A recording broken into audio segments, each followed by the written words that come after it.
तो बच्चों, आज हम शुरू करने वाले हैं क्लास 12th केमिस्ट्री का एक इम्पॉर्टेंट टॉपिक चैप्टर जिसका नाम है रासायन बल गतिकी केमिकल काइनेटिक्स। ये हमारा इम्पॉर्टेंट चैप्टर है। इसमें से सबसे पहले हम पढ़ेंगे परिभाषाएं, कौन कौन सी परिभाषाएं हैं और मतलब कैसे हम रेट को हम डिफाइन कर सकते हैं और कैसे रेट को लिख सकते हैं, ठीक है, किसी एक रासायनिक अभिक्रिया के लिए। तो देखिए, जैसे कि हमारे पास रासायनिक अभिक्रियाएं उत्क्रमणीय और अनुत्क्रमणीय दोनों प्रकार की होती हैं। तो सबसे पहले तो हमें अभिक्रिया का वेग पता होना चाहिए कि अभिक्रिया की वेग की परिभाषा क्या होती है। तो किसी एकांक समय में अभिकारक या उत्पाद की सांद्रता में होने वाला परिवर्तन अभिक्रिया दर या अभिक्रिया वेग कहलाता है, ठीक है। किसी एकांक समय में, मतलब किसी समय निश्चित रखना है, किसी एकांक समय में अभिकारक या उत्पाद, अभिकारक तो आपको पता ही होगा कि R जो होता है हमारा रिएक्टेंट, उनको अभिकारक कहते हैं और यहाँ पे अपना प्रोडक्ट बनता है। तो अभिकारक या उत्पाद की जो सांद्रता में परिवर्तन होता है उसको क्या बोलते हैं, हम दर बोलते हैं। अब देखिए, हम दोनों के पदों में ही अभिक्रिया का वेग लिख सकते हैं।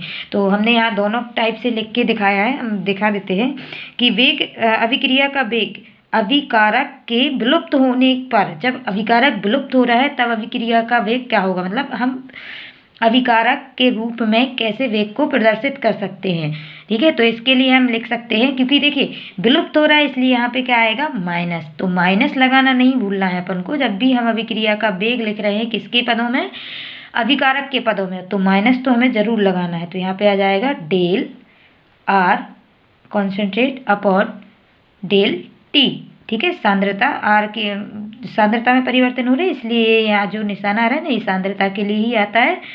और अब देखिए, अभिक्रिया का वेग उत्पाद के पदों में, जब उत्पाद क्या हो रहा है, उत्पन्न हो रहा है मतलब क्या आएगा, प्लस में आएगा, इसलिए उत्पाद हमेशा किस में आता है, प्लस में। तो डेल कॉन्सेंट्रेट सांद्रता में और अपॉन में डेल T।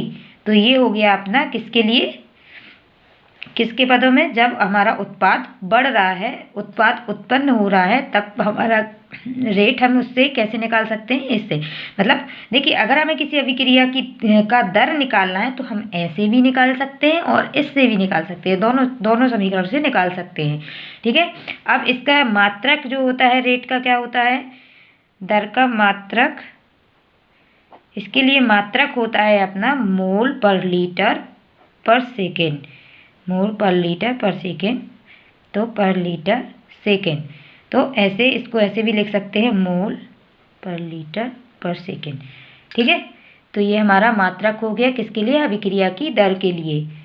याद रखना है, इसको पूछ लिया जाता है 1 मार्क्स में। अब आता है हमारा औसत दर या औसत वेग, एवरेज रेट जिसे बोलते हैं। किसी निश्चित समय अंतराल, मतलब वहाँ हमने निश्चित कर दिया कि इतने से इतने समय में, ठीक है। तो किसी निश्चित समय अंतराल में अभिकारक या उत्पाद की सांद्रता में हुए परिवर्तन की दर को क्या कहते हैं, अभिक्रिया का औसत दर कहा जाता है, ठीक है। जैसे कि मैंने यहाँ पे लिखा है, अतः किन्हीं दो समय जैसे कि T1 और T2 हमारे लिए दिया हुआ है, पर किसी अभिक्रिया कारक की सांद्रता जैसे कि क्या है, x अपना x1 और x2, उसमें क्या हो रहा है, परिवर्तन हो रहा है, ज्ञात हो, तो अभिक्रिया की औसत दर क्या होगी अपनी, x2 माइनस x1, और यहाँ पे क्या हो रहा है, T2 माइनस T1। तो यहाँ पे आ जाएगा अपना del x upon del T, ठीक है। तो ये हमारे औसत दर के लिए परिभाषा, और इस तरीके से हम, अगर हमें औसत दर पूछ लिया जाए तो इस तरीके से हम उस पर लिख सकते हैं, ठीक है। ये हमारा अभिक्रिया की दर थी। नेक्स्ट परिभाषा हमारी आती है जो पूछी जाती है हमारे 12th एग्ज़ाम में, कभी कभी 1 मार्क्स या 2 मार्क्स में आ जाती है। तो वो है हमारी अभिक्रिया का ताक्षणिक वेग या ताक्षणिक दर, ठीक है। तो किसी रासायनिक अभिक्रिया में किसी दिए गए क्षण पर, मतलब किसी एक क्षण विशेष पर कि इतने से इतने सेकंड में, ठीक है। तो किसी क्षण विशेष पर अभिकारक या उत्पाद की सांद्रता में होने वाले परिवर्तन को अभिक्रिया का ताक्षणिक वेग या ताक्षणिक दर कहा जाता है। इसे हम अदर शब्दों में भी बोल सकते हैं, जैसे अत्यंत सूक्ष्म समय अंतराल, लगभग कितना 0, हमने यहाँ पे लिखा भी है, देखिए। तो लगभग जीरो में अभिकारक या उत्पाद की सांद्रता में होने वाले परिवर्तन को क्या बोलते हैं? ताक्षणिक। बहुत ही कम समय में बता रहे हैं, ठीक है। तो उस कम समय में कितना अभिकारक उत्पाद में परिवर्तित हो रहा है, तो वह अपना क्या हो जाएगा वहाँ पे?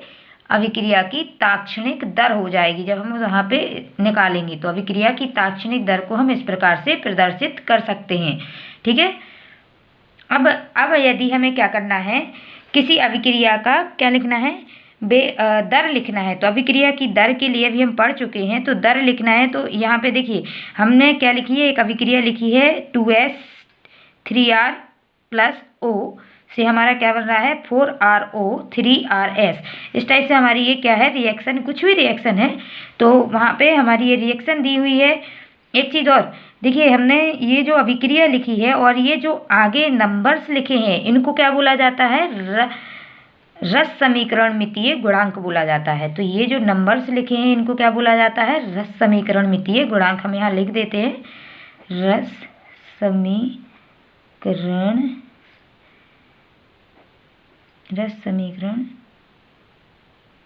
मितीय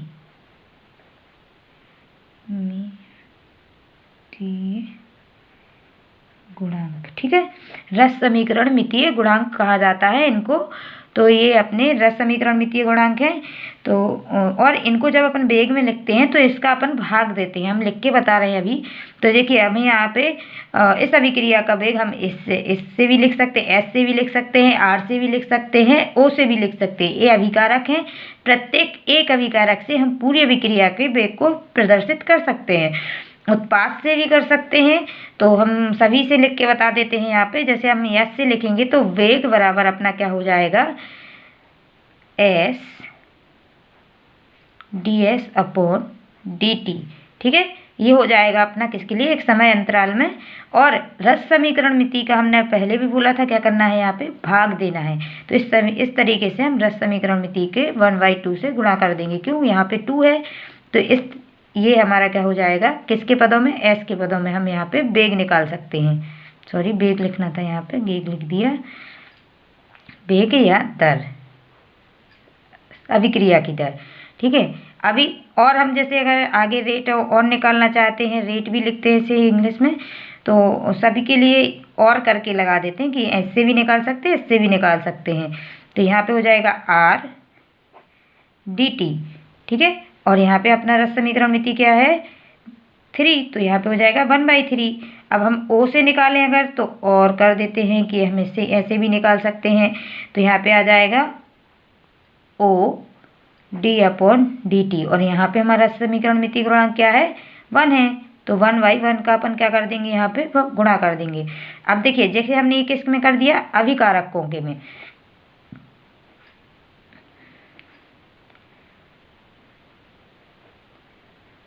अभिकारकों के पदों में हमने क्या निकाल दी? यहाँ पे दर निकाल दी, ठीक है। एक चीज़ और नहीं भूलना है कि अभिकारकों से अगर हम दर निकाल रहे हैं किसी अभिक्रिया की, तो माइनस लगाना जरूर है। क्यों? अभिकारक क्या होते हैं? हमारे उत्पाद में बदल रहे हैं, मतलब घट रहे हैं, और घट रहे हैं मतलब हमारा माइनस जरूर आएगा, ठीक है। तो यहाँ माइनस लगाना नहीं भूलना है। अब हम जैसे उत्पाद से करें, उत्पाद से करते हैं तो हमें यहाँ पे माइनस नहीं लगाना है। और जब हम रेट निकालेंगे उत्पाद से पूरी अभिक्रिया के लिए, तो कैसे निकालेंगे? हमारा एक उत्पाद क्या है? RO है, तो यहाँ पे हो जाएगा DRO और यहाँ पे आ जाएगा DT, ठीक है। ये आ जाएगा रेट। और या इसका मतलब या होता है और का मतलब, तो यहाँ पे आ जाएगा फिर 4 है तो 1/4 आ जाएगा यहाँ पे मल्टीप्लाई में। और फिर रेट अगर हम निकाल रहे हैं तो यहाँ पे इस वाले उत्पाद के लिए इस तरीके से हम रेट निकाल सकते हैं, ठीक है। तो 1/3 और dt। तो ये हमने यहाँ पे बता दिया कि कोई भी अगर रिएक्शन दी है और तुमसे पूछा है कि इस रिएक्शन के लिए रेट को प्रदर्शित कीजिए, ठीक है, तो किसी एक पद को अगर आप लिख देंगे तो उस पद से आप पूरी अभिक्रिया का दर निकाल सकते हैं। तो मैंने यहाँ पे सभी से निकाल के बताया, किसी से भी आप निकाल सकते हैं जिससे आपको इजी पड़े, ठीक है। तो ये हो गया हमारा यहाँ पे अभिक्रिया की दर, ठीक है। अब नेक्स्ट है हमारा अभिक्रिया दर नियम। ठीक है, दर नियम क्या है? अभिक्रिया की दर और प्रत्येक घटक की सांद्रता के बीच में संबंध को दर्शाता है कौन? दर नियम। ठीक है, तो जैसे कि हमें दर नियम यहाँ हम आपको समझा के बताते हैं कि कैसे दर नियम को निकालना है और क्या होता है अपना दर नियम। तो माना एक अभिक्रिया दी हुई है। सपोज कि कोई भी अभिक्रिया है, हम यहाँ पे एवी के फॉर्म में ले लेते हैं। तो ए, और ये हमारा रस समीकरण मिति है। यहाँ पे स्मॉल ए हमारा रस समीकरण मिति है और जो हमारा कैपिटल ए है वो अभिकारक है। ऐसे हम सभी में लिखेंगे, स्मॉल वाला जो भी पार्ट होगा वो हमारा रस समीकरण मिति होगा और जो कैपिटल वाला होगा वो हमारा क्या होगा? अभिकारक या उत्पाद होगा। तो ये हमारा यहाँ पे उत्पाद है प्लस डी और कैपिटल डी। ठीक है, ये हमें क्या दी हुई है? अभिक्रिया दी है। हम यहाँ लिख भी देते हैं, यहाँ ए, बी, सी और डी जो है वो क्या है? रस समीकरण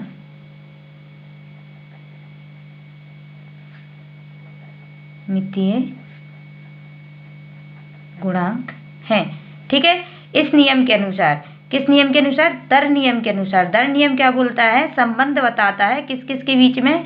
अभिकारक जो है, अभिकारक के जो भी नियम दिया है, मतलब प्रत्येक दर और प्रत्येक घटक की सांद्रता के बीच में संबंध दर्शाता है। तो देखिए, हम इस नियम के अनुसार लिख देते हैं यहाँ पे, दर नियम के अनुसार।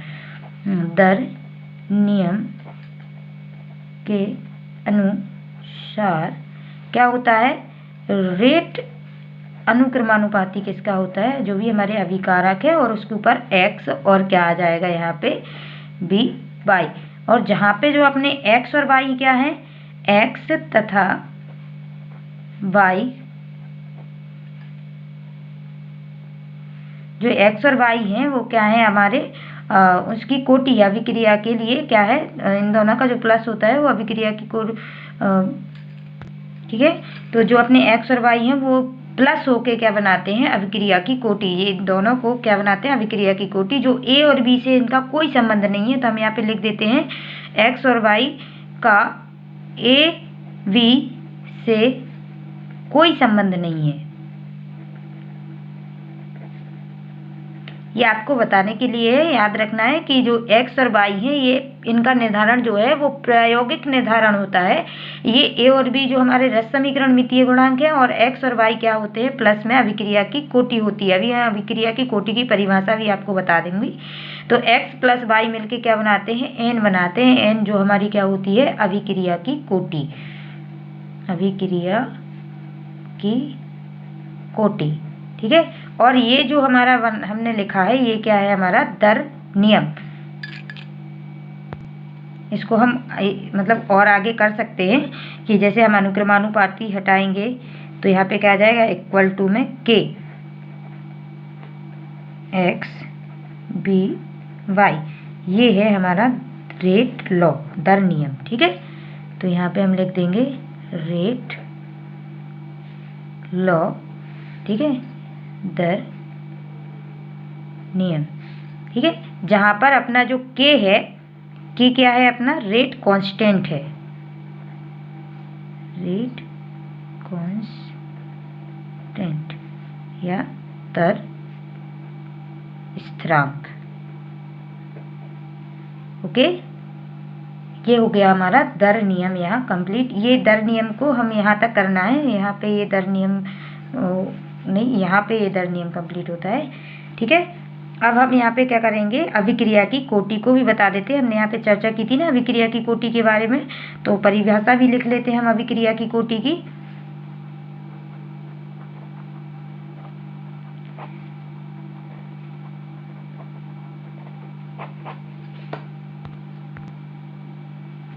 देखिए क्या होता है, वेग नियम में अभिकारकों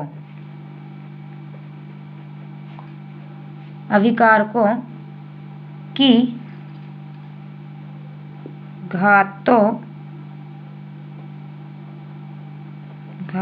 का योग क्या कहलाता है? अभिक्रिया की कोटि कहलाता है। घातों का योग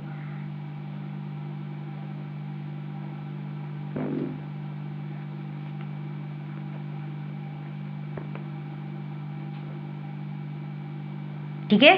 तो ये अपने जैसे ये वेग नियम है और वेग नियम में ये अभिकारक हैं और दोनों पे क्या लगा है, घातें जो लगी हैं वो क्या है अपनी एक्स वाई। ठीक है, तो इस वेग नियम के अकॉर्डिंग हम लिखते हैं तो अभिक्रिया की कोटि क्या हो जाएगी अपनी एक्स प्लस वाई, और इसको हम किसके द्वारा, एन के द्वारा भी प्रदर्शित करते हैं। तो ये हो जाएगा अपनी अभिक्रिया की कोटि।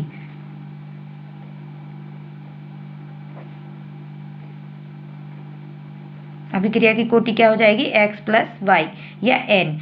तो देखिए जो अपना अभिक्रिया की कोटि है वो शून्य, मतलब मुख्यतः अपन पढ़ते कितनी है, शून्य अभिक्रिया की शून्य होती है एन बराबर अगर 0 हो जाए, एन बराबर अगर 1 मिले और एन बराबर अगर 2 मिले। ठीक है, और अगर अपना एन बराबर 1 आ रहा है तो उसे शून्य अभिक्रिया की कोटि बोलते हैं, शून्य कोटि की अभिक्रिया बोलेंगे। ठीक है, जो भी अभिक्रिया है उसको कोटि के अकॉर्डिंग भी अपन बोल सकते हैं। ठीक है, तो इधर अपन लिख सकते हैं कि शून्य कोटि, अगर हमारा एन अपना एन बराबर 0 आ रहा है तो उसे क्या बोलेंगे, शून्य कोटि की अभिक्रिया। ठीक है, अगर एन बराबर 1 आ रहा है तो उसे क्या बोलेंगे, प्रथम कोटि की अभिक्रिया। ठीक है, और अगर n बराबर अपना 2 है तो उसे क्या बोलते हैं, द्वितीय कोटि की।